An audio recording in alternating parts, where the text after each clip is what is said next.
I've Got a Secret, presented by Winston, the cigarette that changed America's mind about filter smoking. Winston tastes good, like a cigarette should. Now, Winston Filter Cigarettes bring you America's #1 panel show, I've Got a Secret, starring Gary Moore.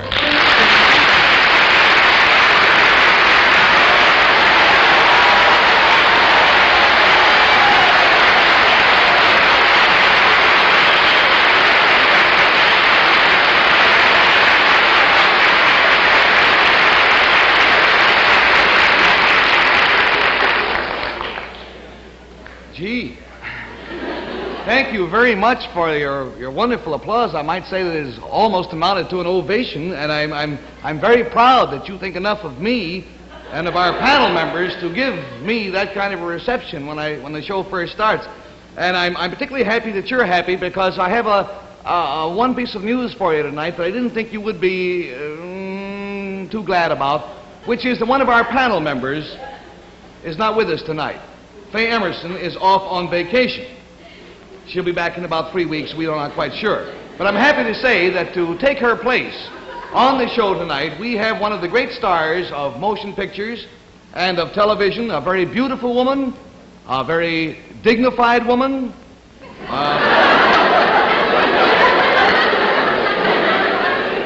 No, she is. She's terribly dignified, and she's a very highly respected woman in her trade. She is magnificent. I wouldn't lie to you. Everything I'm telling you is the truth. And she is a very well thought of mother and wife and a woman of great charm and great poise. And I know that you will be as thrilled as I am to know that it is none other than, I think over here, Miss Lucille Ball.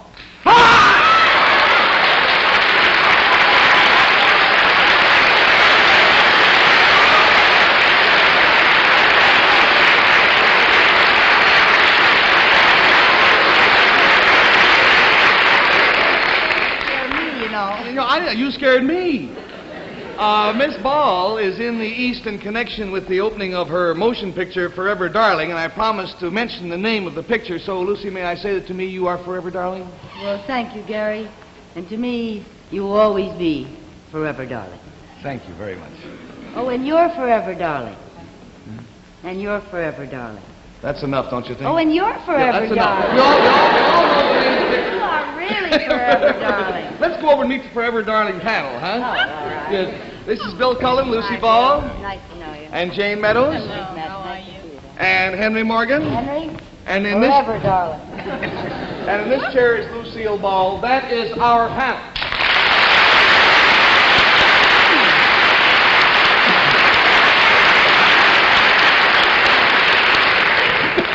Now then, with this frantic addition to our panel of 4, let's then welcome our first guest on I've Got a Secret. Will you come in, please?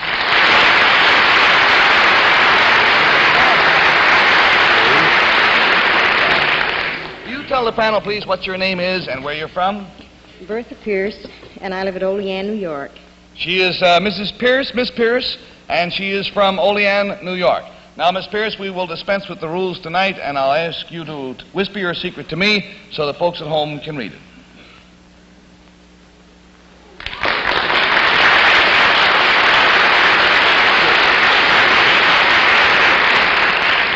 To help classify this secret panel, I will tell you that it is something that she made, M-A-D-E, made. And Lucy, I'm sorry, but we'd like to start with you. Something that she made. I gotta start? Somebody has to, you know, and you're pretty. Oh, dear. Well, Miss Pierce, you said you were from Olean? Yes. Olean, New York? Yes. That's very close to my hometown, Jamestown, New York. I gotta ask her a question, huh? Well, what was the clue? What was the clue? Something that she made. Something that she made. Mm-hmm. What shall I ask her? How to ask the question? Ask her if it's something tangible. Is it something tangible, Miss Pierce? Say, that's a very good question. Is it something tangible? I think we have to say yes. It's something that you could, yes, it's something tangible. Yes.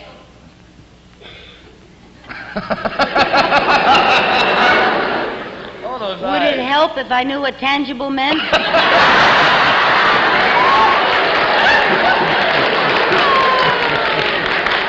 Tangible is a small orange that grows on a... Is it something, Miss Pierce, there's something you made, is it something found inside a house? Yes. Yes. Is it something you made for yourself? No. Is it something I would come in contact with?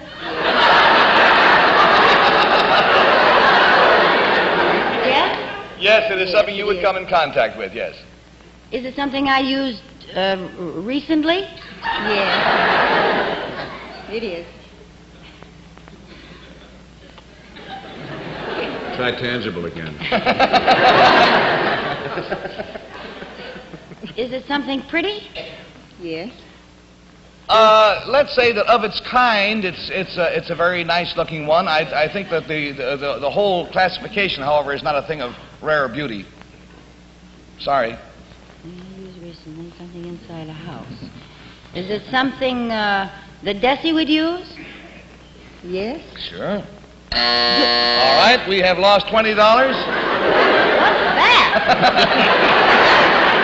What did I say? I say something wrong? No, it'll... Horrible sound.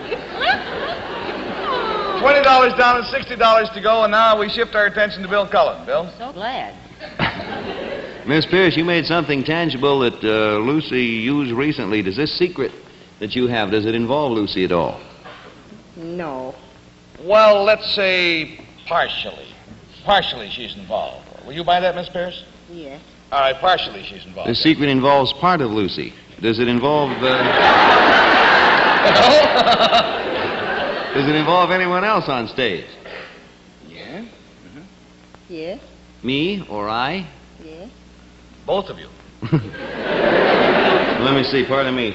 Do you make something that is used by part of everyone? Yeah? Yes. Are there any other people mentioned in this secret? Miss Pierce, I think we have to say not by name, but there are other people inferred. Did you make something for us? These are tangible people, Lucy. Oh. Did you make something for us tangible people on the panel? Something that we all use? Parts Yes. of us use it? Yes. I'd like to go for what part, but I'm no...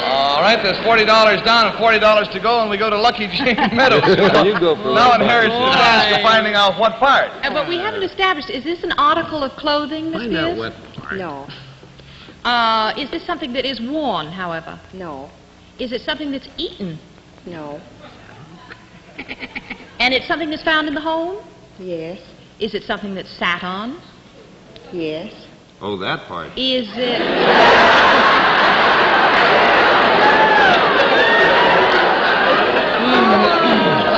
Would it be in the cushion family? In the cushion family? I don't think so, no. Or would it be in the No. chair? Would it be something like a chair or a chair cover? Ah, indeed. Do you do upholstery? No. But you, did you make these chairs we're sitting on? That's it.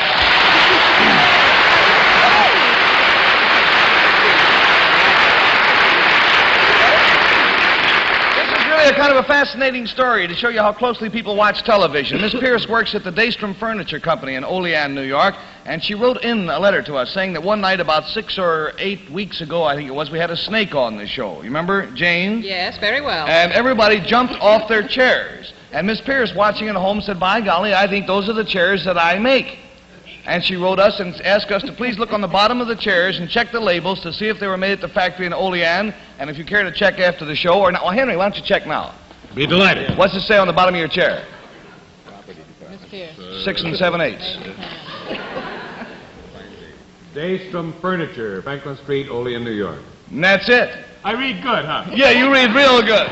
Thank you very, very much for being with us tonight. I want you to have this carton of Winston's and, of course, the money that you won, although not too much, and a great deal of pleasure in having you with us. Goodbye, Miss Pierce.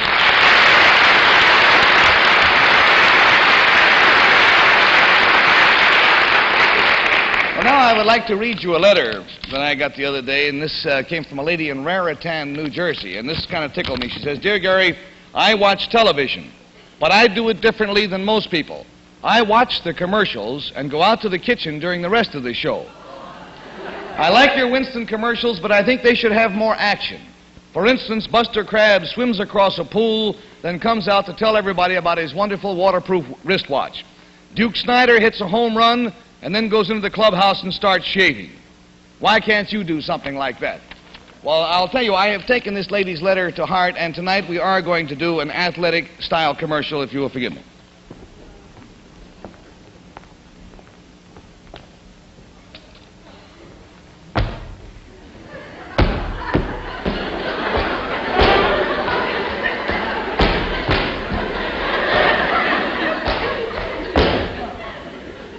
Friends, during a tough game of Potsy,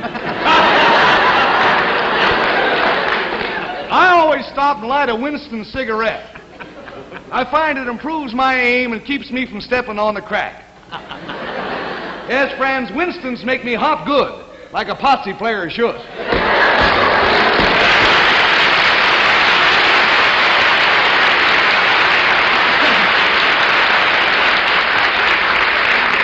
But let's assume for the nonce that you are not a Potsy player, and if you're not, of course, you've missed half your life. Let's assume that you just smoke cigarettes because you like to smoke cigarettes. Well, then Winston is the cigarette for you, too. Winston is fun to smoke because it's the cigarette that brought flavor back to filter smoking. As a result, and hear this, in less than 2 years on the market, Winston is America's #1 filter cigarette. Its growth has been just wild, phenomenal. Now, obviously, there's got to be a reason why more people buy Winstons than any other filter cigarette, and the reason is Winstons taste good like a cigarette should. And thanks for letting me bend your ear. Now then, I would like to go over and personally escort our next guest on the show tonight.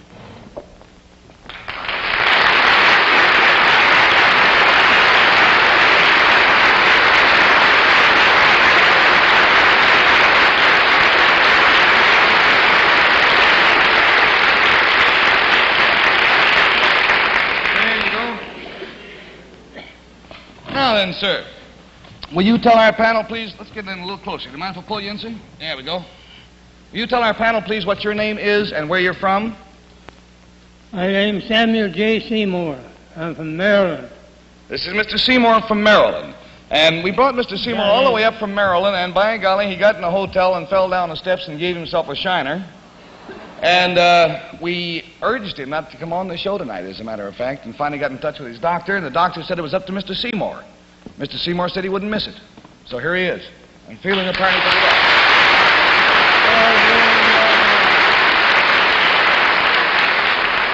Now then, Mr. Seymour, how old are you, by the way, sir? 96. 96 years old. Now, sir, if you'll whisper your secret to me, I'm sure the folks at home would like to know what it is.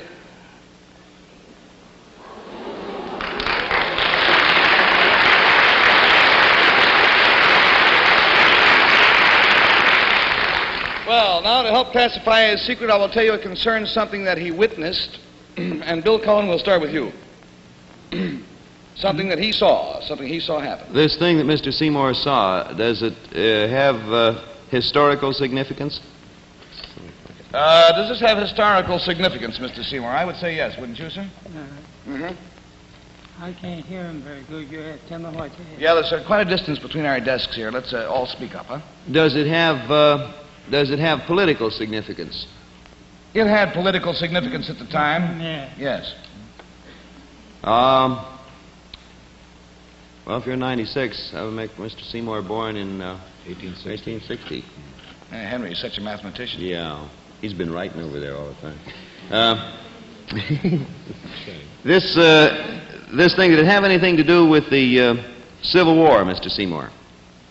No, it had not to do with the Civil... Well, let's say indirectly it was concerned with the Civil War. Did it all right, an answer? Mm-hmm. Did it concern a famous person in American history? Very well-known person. Did it concern a famous person, Mr. Seymour? Yeah. Yep. Would it help me to know who this person was? What did that? He wants to know if it would help him to know who this person was, and he has to know who that is, yes. Did this man hold political office? Did this man hold political office, sir? Yeah. Yes. $20 down and $60 to go, and we go to Jane Meadows. McKinley. Mr. Seymour. Henry is being his usual helpful self by whispering to Jane, McKinley. And I'm not listening. Mr. Seymour, would this person have ever been President of the United States? Was he ever president, this man? Oh, I think he was once. Would it have been Abraham Lincoln? It was Abraham Lincoln, yes. You witnessed something to do with Abraham Lincoln.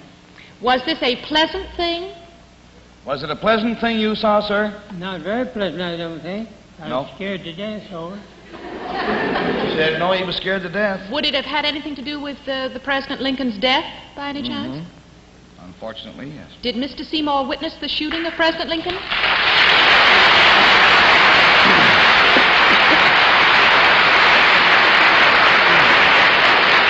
We found out about Mr. Seymour through a recent article in the American Weekly, and it said, I saw Lincoln shot. And this article is by Samuel J. Seymour, and it goes on to say that Mr. Seymour was 5 years old at the time. He had been taken to Ford's Theater by some good friends, and the curious thing was that when he was this youth, 5 years of age, when he saw Booth jump from the box to the stage, at which time he broke his leg, his only concern was not for the president, because he didn't realize that the president had been shot, but the poor man who fell out of the balcony. And that's all of his memory is of going to the theater and seeing a man fall out of the balcony. Sir, it's been a great joy and you might say an honor to have you. Are, by the way, the only living witness of that tragic event. And we are certainly going to forfeit the complete $80 to you just for your courage in coming here to see us tonight. Oh. And I told him before the show, I said, I'm going to give you a carton of Winston's, and Mr. Seymour said, I don't smoke cigarettes. So he smokes a pipe. So we have crossed the bounds tonight, and we're giving him a can of Prince Albert pipe tobacco instead. Let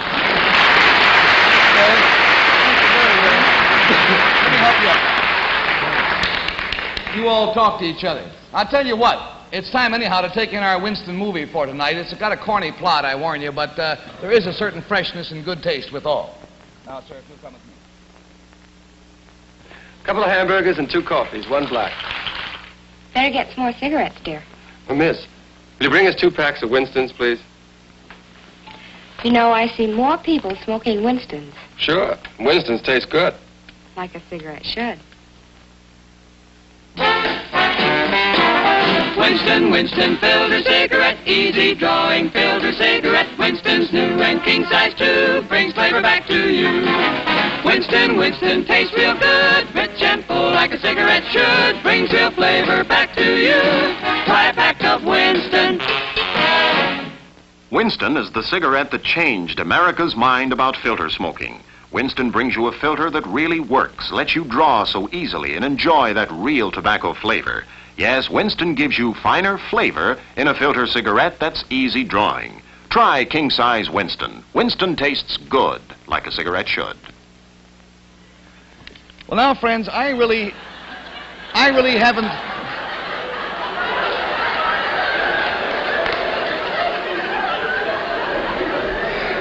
I really don't have the proper words to introduce our special guest for tonight. Lucy, we've written an introduction, please. Will you read this to introduce our guest for Yes, tonight? sir. Thank you, ma'am.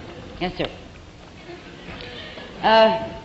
Ladies and gentlemen, I've Got a Secret now presents a man who has thrilled millions with his magnificent and superb bongoing of the bongo drums and his inimitable renditions of Cuban Pete and Babalu, the toast of 3 continents, an entertainer without peer in the annals of American showmanship, a serious actor whose sensational performances have brought tears to the eyes of millions of women and have made strong men sob like babies.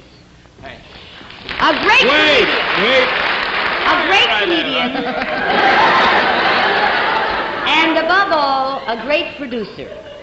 And if you don't believe he's a great producer, I got 2 little Arnazes at home to prove it.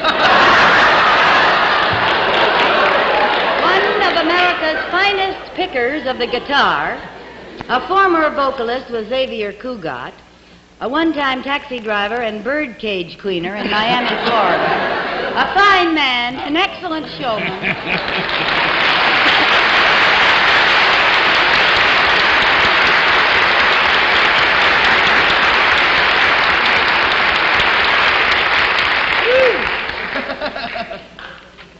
Desiderio Alberto Arnaz Ideacha III. Thank you. Good to see you. Hello, you lovely people.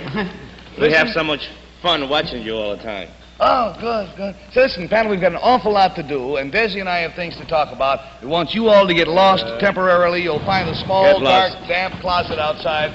And meanwhile, Desi and I will talk. What did we talk about? Why don't we talk about your picture?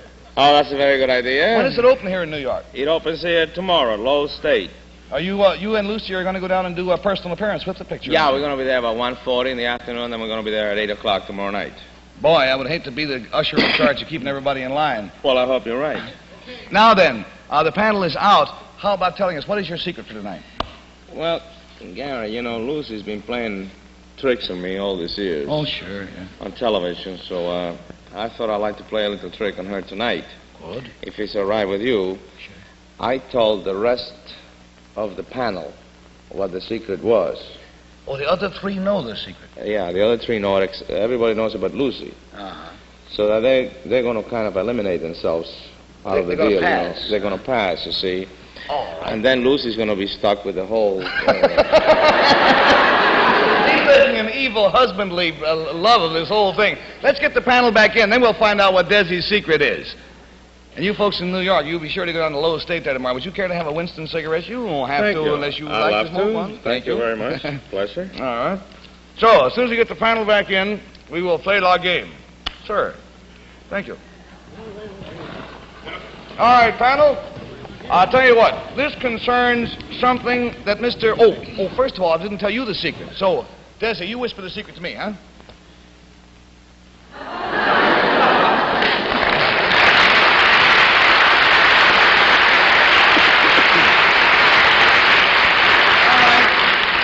It concerns something that Desi does, and we'll start with Bill Cullen, please.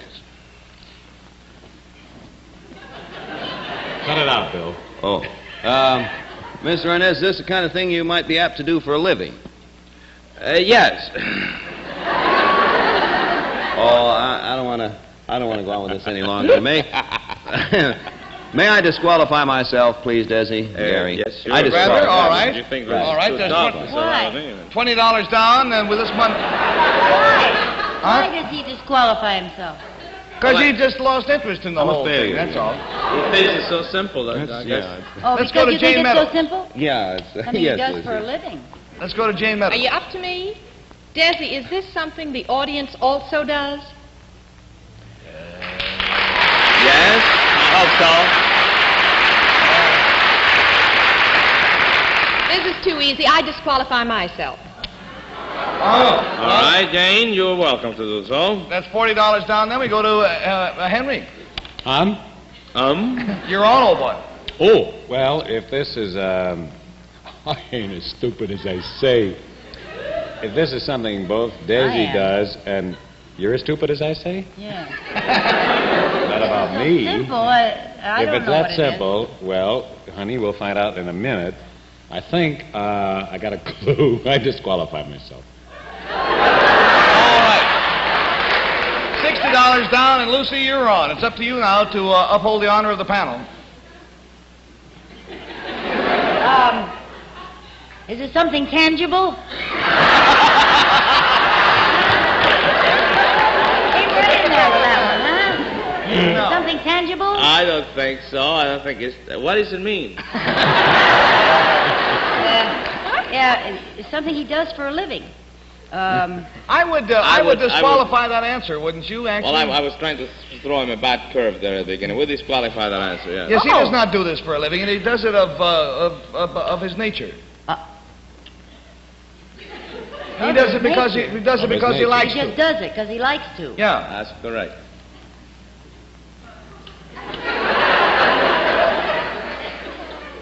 It should be very obvious, honey. Everybody knows what it's all about. I don't see why you don't know it. Yes, I know, but they've played this game before. I don't know how to answer the question. Why you come and sit on a panel if you don't know how to act? I mean,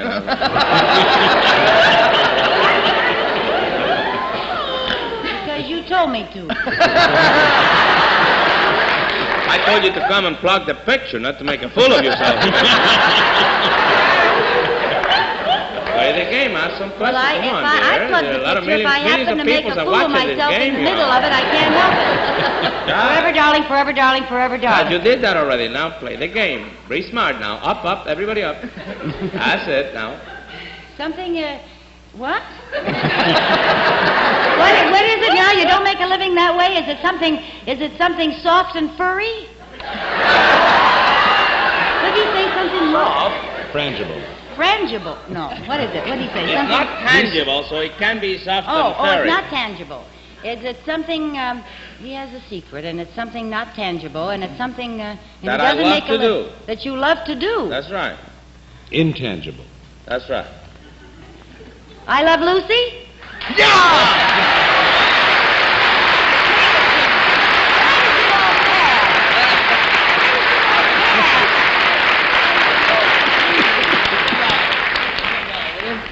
How about that? You did it! Why? Why did I say something that I love to do? Yeah, well. Have I got time to read a short wire, Alan? This, Lucy and Desi, you don't know about this either. This wire came to me today, and I was hoping we'd have time to get it on. It was addressed to me here at the theater, and it's signed General Mark Clark. It says, being an old friend of the Heart Cause, you will be interested to know that Lucille Ball and Desi Arnaz have been doing outstanding work for the Heart Fund for the past 3 years. As national co-chairman of Heart Fund volunteers, they have just completed coast-to-coast tour, stimulating Heart Fund campaign activities in city after city. Giving so much impetus to the rapidly accelerating fight against heart disease, they certainly deserve whatever recognition you might find it possible to give them on I've Got a Secret for their splendid contributions to the Heart Fund in time and in energy. And I might say that these are two people who have a great deal of energy but very little time, because they are the busiest two people I know. It's been a great joy having you both with us. Thanks so much.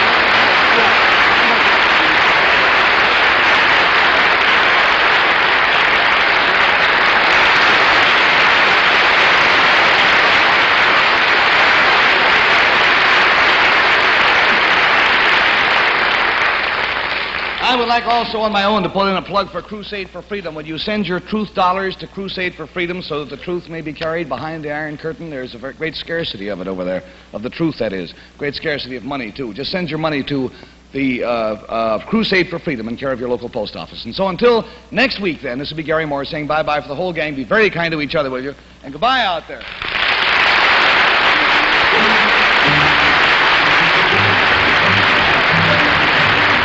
I've Got a Secret is brought to you each week at this time by Winston, the filter cigarette that tastes good, like a cigarette should. Travel arrangements for I've Got a Secret are made through United Airlines. United Airlines flies our contestants in fast new DC-7 mainliners.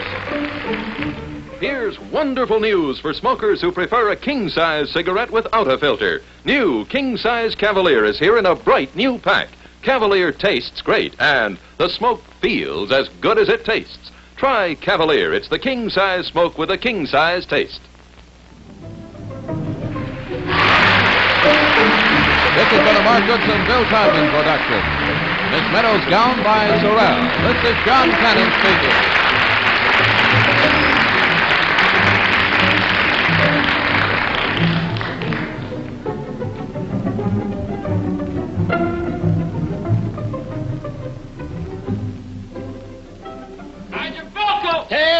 What, Bilko? I'm Phil Silvers. Oh, but I am Bilko on Camel's new show, You'll Never Get Rich, Tuesday nights. Look in on us. We'll be glad to see you.